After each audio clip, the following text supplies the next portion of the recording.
దాన్ని మొత్తం కూడా డెవలప్ చేసినటువంటి వారిని బయటకు పంపేసినటువంటి వ్యవహారం బయటకు వచ్చినటువంటి పరిస్థితి.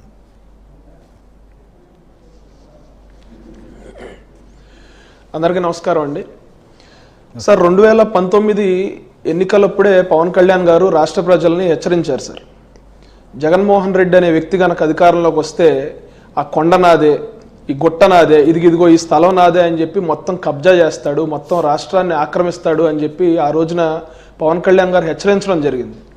కానీ మన రాష్ట్ర ప్రజల దురదృష్టం, జగన్మోహన్ రెడ్డి అధికారంలోకి రావటం, అధికారంలోకి వచ్చిన తర్వాత 5 సంవత్సరాలు రాష్ట్రాన్ని పట్టి పీడించాడు సార్. అతని మనుషులు ఆ వీడియోలో కనబడుతున్నారు చూడండి, టీవీలో A2 విజయసాయి రెడ్డి గారు.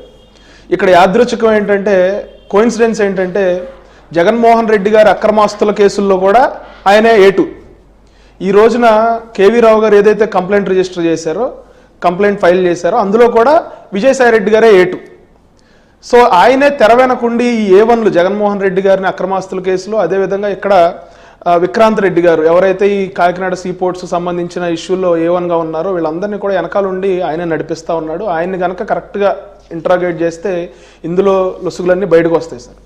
అయితే మనం గడిచిన మొన్న ఎలక్షన్ ప్రచారంలో చాలాసార్లు చూసాం, గౌరవ ముఖ్యమంత్రి చంద్రబాబు నాయుడు గారు, గౌరవ ఉప ముఖ్యమంత్రి పవన్ కళ్యాణ్ గారు చాలాసార్లు చెప్పారు పాబ్లో ఎస్కోబార్ అనే ఒక డ్రగ్ లార్డ్ గురించి. అతను ఏం చేశాడంటే సార్, అతను ఏం చేశాడంటే తనకు తానే ఒక జైలు కట్టించుకున్నాడండి. పోలీస్ గవర్నమెంట్ పెట్టే జైల్లో నేను ఉండను, నాకు నేనే ఒక జైలు కట్టించుకుంటానని చెప్పి ఆ జైల్లో ఉండి అక్కడి నుంచి అతను కార్యకలాపాలన్నీ చేసేవాడు.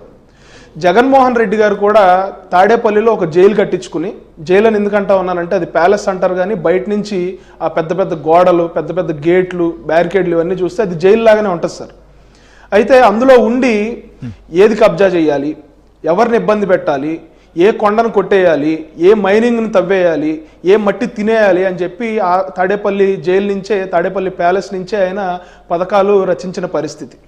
అయితే కాకినాడ పోర్టు మీద వీళ్ళ కన్నెందుకు పడిందని నేను ఆలోచిస్తే సార్ నాకేమనిపిస్తూ ఉందంటే, మన రాష్ట్రంలో పెద్ద పెద్ద పోర్టులు ఉన్నాయి సార్. కృష్ణపట్నం పోర్టు కానీ, వైజాగ్ పోర్టు కానీ, గంగవరం పోర్టు కానీ, కాకినాడ పోర్టు, ఇలా చాలా రకాల పోర్టులు ఉన్నాయి. కానీ వీళ్ళకి బియ్యం అక్రమంగా రవాణా చేయడానికి ఒక స్ట్రాటజికల్గా ఒక మంచి పోర్టు కావాలి, దాన్ని నడిపించడానికి ఒక మాఫియా కావాలి, ఆ మాఫియాని నడిపించడానికి కూడా అక్కడ స్థానికంగా ఒక నాయకుడు కావాలి. సో వీళ్ళకి కాకినాడ పోర్టు అయితే చాలా అనువుగా అనిపించినట్టుంది సార్. అంటే వైజాగ్ అయితే చాలా పెద్ద పోర్టు, అక్కడ ఏమన్నా చేస్తే తెలిసిపోతుంది. కృష్ణపట్నం పోర్టు టెక్నికల్గా వీళ్ళకి సాధ్యం కాదు, ఎందుకంటే వీళ్ళ మాఫియాకి సంబంధించిన నాయకులు అక్కడ ఉండొచ్చు, ఉండకపోవచ్చు. అదేవిధంగా గంగవరం పోర్టు అదానీ గారికి ఇచ్చేశారు. ఇక కాకినాడ పోర్టు విషయానికి వస్తే సివిల్ సప్లైస్ సంబంధించిన నాయకులు అక్కడే ఉన్నారు, రైస్ మిల్లర్స్ అసోసియేషన్కి సంబంధించి వాళ్ళ కుటుంబ సభ్యులే ఉన్నారు, అక్కడ స్థానికంగా ఒక ఎమ్మెల్యే అక్కడ ఉండి ఈ మాఫియానంతా నడిపించవచ్చు, అతని కనుసన్నల్లో నడిపించవచ్చు అని వీళ్ళు కాకినాడ పోర్టుని ఎంచుకున్నట్టుగా నాకు అనిపిస్తా ఉంది. ఇందులో కొన్ని లొసుగులు కనుక్కున్నారు. కేవీ రావు గారు అనే వ్యక్తిని ఆయన్ని బెదిరించి దాదాపు ఇందాడ పెద్దలు కూడా చెప్పారు, ఆయన వాటాలకు సంబంధించి అన్ని రాసుకుని అది మళ్ళీ నేను చెప్పాల్సిన అవసరం లేదు. అయితే కాకినాడకు సంబంధించి వీళ్ళకి ఎందుకు స్ట్రాటజిక్ గా అనిపించిందని నేను చెప్తా ఉన్నానంటే సార్, ఇక్కడ గడిచిన 3 సంవత్సరాలు అంటే లాస్ట్ 3 ఫైనాన్షియల్ ఇయర్స్లో ఈ మన వైజాగ్ పోర్టు కానీ, గంగవరం పోర్టు కానీ, కృష్ణపట్నం కానీ, లేకపోతే కాకినాడ పోర్టు కానీ బియ్యం ఎగుమతుల్ని మనం నెంబర్స్ కనుక పరిశీలిస్తే సార్, కృష్ణపట్నం పోర్టు 23,51,218 మెట్రిక్ టన్నులు లాస్ట్ 3 ఫైనాన్షియల్ ఇయర్స్లో వీళ్ళు ఎక్స్పోర్ట్ చేశారు సార్. గంగవరం పోర్టు 2,20,288 మెట్రిక్ టన్నులు ఎక్స్పోర్ట్ చేశారు సార్. వైజాగ్ 38,02,000 మెట్రిక్ టన్నులు ఎక్స్పోర్ట్ చేశారు సార్. కానీ సర్ప్రైజింగ్లీ వీళ్ళు ఎప్పుడైతే పోర్టుని చేజిక్కించుకున్నారో, కేవీ రావు గారి దగ్గర నుంచి బెదిరించి పోర్టు వీళ్ళ వాటాలు ఎప్పుడైతే లాక్కున్నారో ఆయన దగ్గర నుంచి, వీళ్ళు సర్ప్రైజింగ్లీ 1,31,18,346 మెట్రిక్ టన్నుల బియ్యాన్ని వీళ్ళు ఎగుమతి చేయడం జరిగింది సార్. అంటే వైజాగ్ పోర్టుతో కంపేర్ చేస్తే 4 రెట్లు, 3.5-4 రెట్లు వీళ్ళు కాకినాడ పోర్టు నుంచే, కేవలం అక్కడి నుంచే వీళ్ళు అంత బియ్యం అక్రమ రవాణా చేసి కాకినాడ పోర్టుని వీళ్ళ కార్యకలాపాలకి వాడుకున్న పరిస్థితి. ఇక్కడ A1, A2, A3, A4, A5 గా చాలా మంది పేర్లు ఉన్నాయి సార్.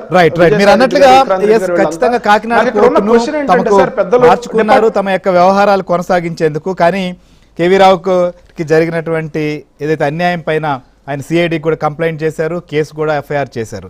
సో మసూదన్ రావు గారు ఒక ఇన్వెస్టిగేషన్ ఆఫీసర్ గా మీరు చాలా కేసులు చూసారు, ఎస్పీ స్థాయిలో వరకు పనిచేసినటువంటి మీరు, సో దీంట్లో సిఐడి ఏ రకంగా ముందుకెళ్ళబోతోంది?